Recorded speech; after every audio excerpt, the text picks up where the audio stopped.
Assalamualaikum warahmatullahi wabarakatuh. Pada kesempatan kali ini, kami dari jurusan Sejarah Peradaban Islam UIN Sunan Gunung Jati Bandung akan memaparkan mengenai potret Muslim di Sri Lanka, yang mana mencakup proses masuknya Islam di Sri Lanka, mazhab yang dianut oleh umat Muslim di Sri Lanka, serta permasalahan yang dihadapi oleh umat Muslim di Sri Lanka sebagai kaum minoritas. Berikut ini adalah hasil wawancara kami bersama dengan Dr. Asep Ahmad Hidayat MAG selaku sejarawan UIN Sunan Gunung Jati Bandung mengenai topik potret Muslim di Sri Lanka. Mungkin untuk pertanyaan pertama, boleh dijelaskan Pak bagaimana proses masuknya Islam di Sri Lanka, Pak? Ada 3 teori masuknya Islam di Sri Lanka yang saya bangun ya sebagai seorang sejarawan. Yang pertama adalah Islam di Sri Lanka masuk pada abad ke-8 Masehi. Itu dibawa oleh para pedagang Arab dan Persia. Tapi yang dominan adalah Arab ya, bangsa Arab.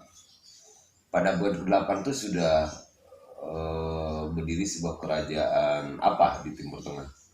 Umayyah ya, dinasti Umayyah ya.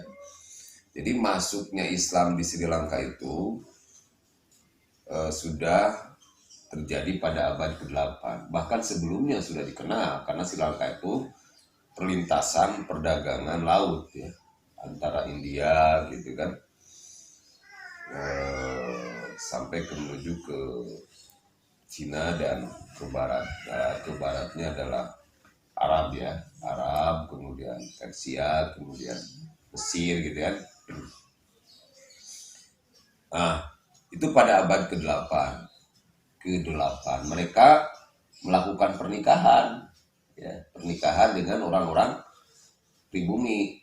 Jadi kan salah satu cara penyebarkan Islam pada masa dulu itu melalui pernikahan, menikahi wanita-wanita tempatan gitu kan, sehingga berkembanglah Islam di sana. Nah, kaum Arab ini menikahi wanita tempatan, wanita lokal ya, bangsa asli Sri Lanka atau Ceylon ya, atau Ceylon Sri Lanka atau Ceylon ya, atau yang importnya Colombo itu ya. Nah ini Sri Lanka itu kan sukunya beda, sukunya Sinhala, beda dengan India. Memang berbatasan dengan India gitu. Kalau dalam tradisi Mahabharata dan Ramayana disebut Alengka, dan Sri Lanka itu teh. Ya kan, dalam tradisi atau dalam cerita Mahabharata disebut Alengka itu Sri Lanka. Ya kan, wajah-wajahnya coklat kan, badannya coklat gitunya, warna kulitnya coklat. Nah, orang-orang Arab menikahi wanita-wanita tempatan karena orang Arab bukan hanya berdagang tapi juga berfungsi sebagai pendakwah yang nantinya akan melahirkan sebuah kelompok Muslim yang disebut Sri Lanka Mur. Sri Lanka Mur ya. Sri Lanka Mur itu adalah diberikan oleh bangsa Portugis pada abad ke-16. Ya. Nah kemudian teori kedua adalah teori Islam Melayu. Islam Melayu datang pada abad ke-19-20. Yaitu dibawa oleh Belanda dan Inggris sebagai pekerja. Bahkan sebelum itu abad ke-17 sudah ada Muslim dari Tanah Jawa dan Makassar bersama dengan siapa? Siapa kira-kira, ada pernah ingat gak? Siapa yang dari Makassar itu? Syekh Yusuf Al-Makassari yang dibuang oleh Belanda ke Afrika Selatan. Itu kan lewat Colombo dulu, ke Sri Lanka dulu. Jadi dia kan seorang penganut toreko Holwatiyah gitu kan, Samania, dan dia menyebarkan Islam di sana abad ke-17-18 sampai dibuang ke abad ke-17 sampai dibuang ke Afrika Selatan dan meninggal di sana. Orang Katolik menyebut sebagai santa di sana, itu sebagai wali. Santa itu wali dalam bahasa tasawuf itu, Islam tasawuf itu wali, santa atau santo itu dalam bahasa Katolik karena dia orang suci menyebarkan agama Islam di Afrika Selatan selanjutnya. Nah, jadi sebelum Sebelum abad ke-19-20 di mana bangsa orang-orang Melayu banyak yang ke Sri Lanka, itu sudah ada jejak-jejak seperti itu. Nah, yang ketiga, teori ketiga adalah yang saya bangun adalah teori, ini teori saya ya, catat di teori saya. Teori saya yang ketiga adalah teori masuknya Islam yaitu dari India, teori India. Teori India itu dibawa oleh Inggris ketika menaklukkan Sri Lanka abad ke-20 yang nanti membentuk sebagai kelompok Muslim Tamil. Nah, India itu adalah Muslim Tamil. Tapi Tamil kan menentang terhadap pemerintahan Sinhala yang 72% beragama Buddha.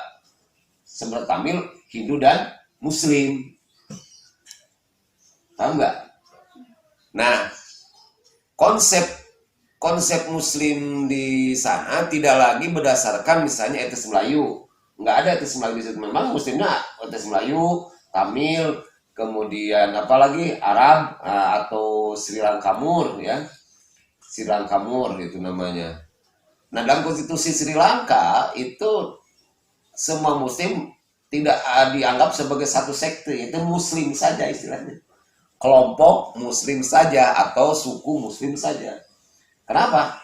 Karena pemerintahan Sri Lanka yang dikuasai oleh suku Sinhala itu khawatir jika Muslim Tamil bergabung dengan Tamil. Kan ada istilah macam Tamil. Macam Tamil itu adalah karena perebutan itu ya kan dengan suku Sinhala itu singkatnya ada kan baca di koran di mana kan sudah ada jelas itu ya. Nah, kemudian menjadi catatan pada abad ke-16 kelompok Arab Muslim ini itu dianiaya oleh kelompok Portugis oleh bangsa Portugis karena dianggap sebagai musuh. Kan musuh Portugis itu kan siapa? Spanyol Portugis itu Muslim yang langsung peace to peace itu adalah Afrika Utara, Maroko. Nah, semua musuh itu disamakan menjadi Mur. Maka di Sri Lanka ada istilah Sri Lankamur gitu kan. Di Asia Tenggara ada istilah Islam Moro gitu kan. Ada bangsa Mur itu. Mur itu kan bangsa barbar, bangsa Muslim yang sebutan Spanyol dan Portugis terhadap Muslim Afrika Utara.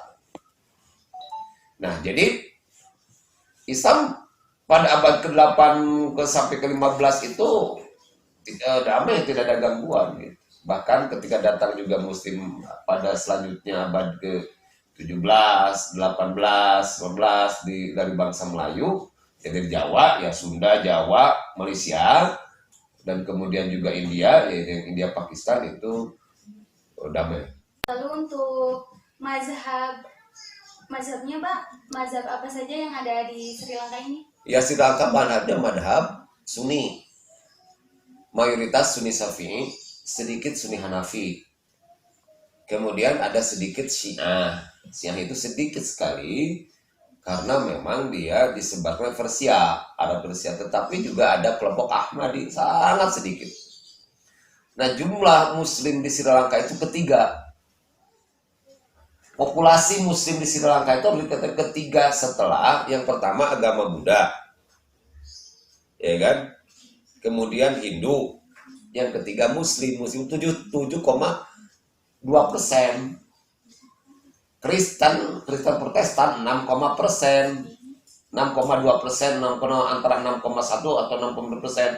Katolik 3,1% itu di Sri Lanka. Jadi Muslim itu termasuk kelompok kebesar ketiga populasinya di Sri Lanka. Karena itu masuklah konstitusi yang sangat dihargai. Dan khawatir kalau Muslim misalnya yang Muslim saja, baik Muslim Sinhala maupun Muslim atau sebut tadi Muslim Sri Lankamur ya, atau Muslim Melayu atau Muslim Tamil itu bergabung dengan Macan Tamil, itu 7% kan bisa mengalahkan juga.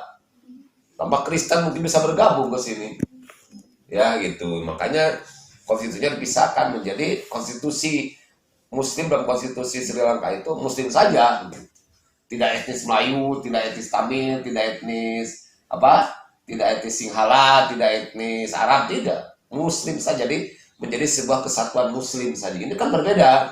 Kalau di Cina misalnya Hui, misalnya Muslim Hui itu menunjukkan Muslim asli Tiongkok. Kemudian juga kalau di luar itu kan Xinjiang ada Uighur, Kajak, Uzbek itu kan dipisahkan sebagai etnis. Dan di Sri Lanka itu atau di Tibet bisa Tibetan, Muslim Tibetan itu disebut Kache kan gitu. Di apa itu suku satu etnis gitu kan di Tiongkok. Tetapi kalau di Sri Lanka seluruh Muslim yang tadinya dari berbagai etnis, saya sebut tadi ada orang asli yang nikah sebagai proses hasil pernikahan daripada para pedagang dan para pendakwah Arab yang melahirkan nanti apa Silang Kamur ya. Yang kedua adalah bangsa Melayu. Nah Melayu ini adalah terbesar kedua Muslimnya setelah pribumi. Baru ketiga adalah India dan Pakistan. Jadi Melayu itu paling banyak juga. Jadi kalau kamu bicara Melayu di situ bicara bahasa Indonesia ngerti mereka. Wajahnya juga kita sama dengan kita.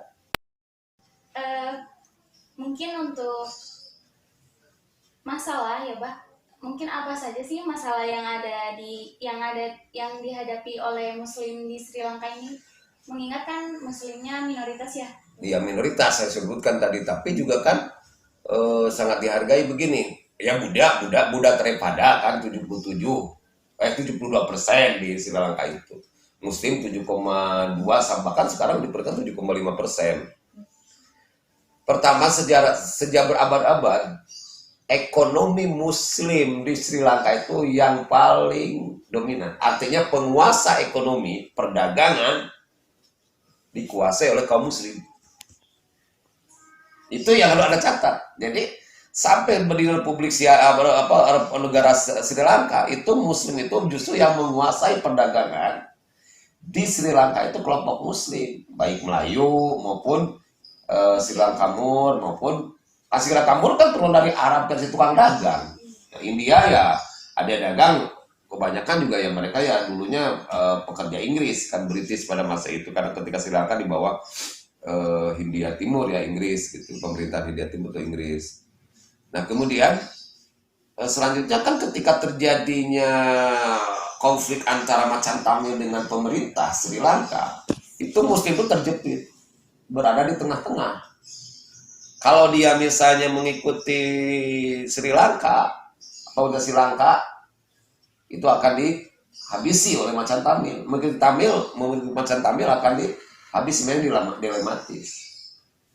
Diperparah lagi sekarang permasalahan itu begitu muncul setelah terjadi apa? Bom bunuh diri di hotel Sihala itu kan dan kedua gereja itu oleh siapa?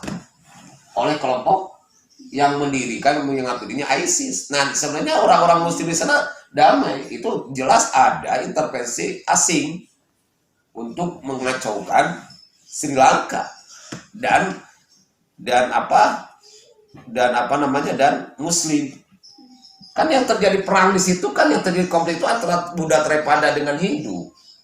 Buddha Theravada adalah kelompok Sinhala, etnis Sinhala, kemudian Hindu adalah Macan Tamil. Meskipun ada di Tamil juga ada Muslim itu disebut tuh. Ya. Kan tidak semua orang itu suku Keling gitu. Kan ada dari Pakistan, dari India Utara gitu. Tapi orang sekitar itu, orang Sri Lanka menyebutnya Muslim Tamil. Nah itu kan, itu terjadi masalah ketika terjadi itu kan yang bertanggung jawab tuh kelompok ISIS dan yang bunuh diri itu kan seorang anak, bukan anak bodoh itu, anak kaya,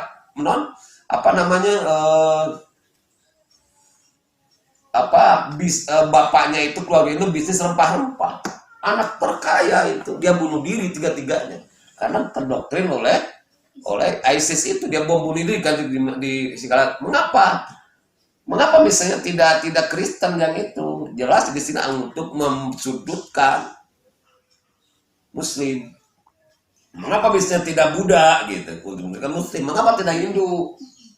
Jelas ini untuk mengacaukan suatu saat mungkin saja intervensi orang-orang asing itu, mungkin Kristen yang bikin macam-macam kan untuk diadu domba antara Muslim dengan Kristen di situ.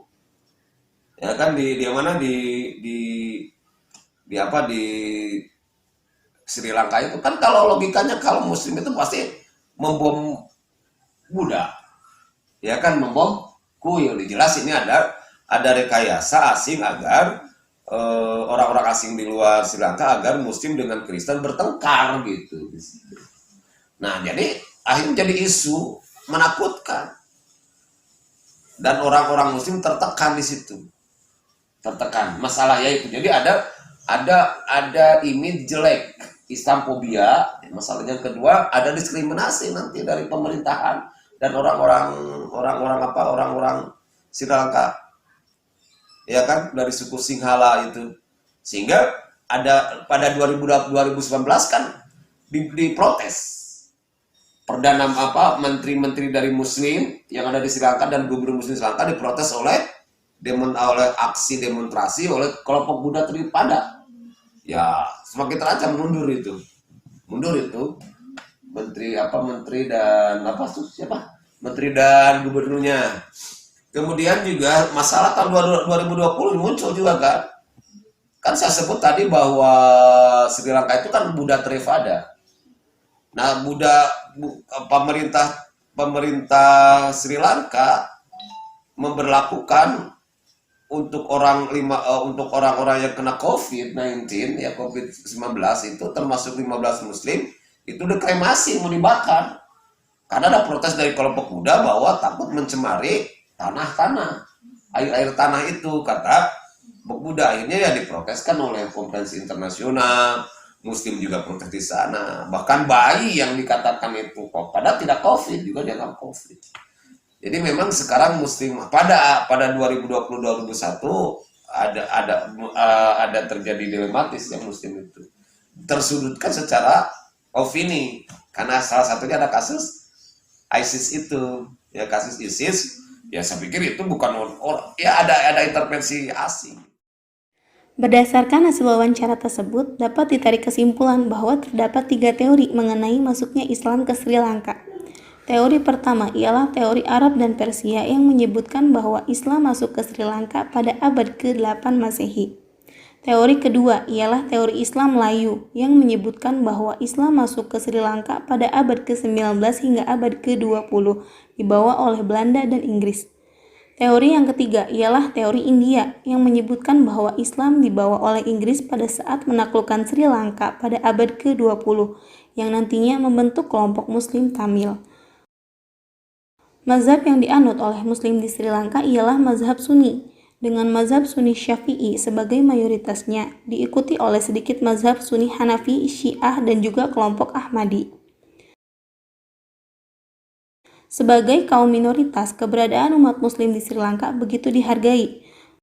Namun, meski demikian, terdapat beberapa permasalahan yang menyebabkan tersudutkannya posisi umat Muslim di Sri Lanka. Salah satunya ialah karena kasus ISIS yang menurut narasumber bisa saja terdapat intervensi asing di dalamnya. Itulah sedikit banyak informasi yang dapat kami sampaikan dalam kesempatan kali ini. Semoga memberikan wawasan dan dapat bermanfaat bagi kita semua. Wassalamualaikum warahmatullahi wabarakatuh.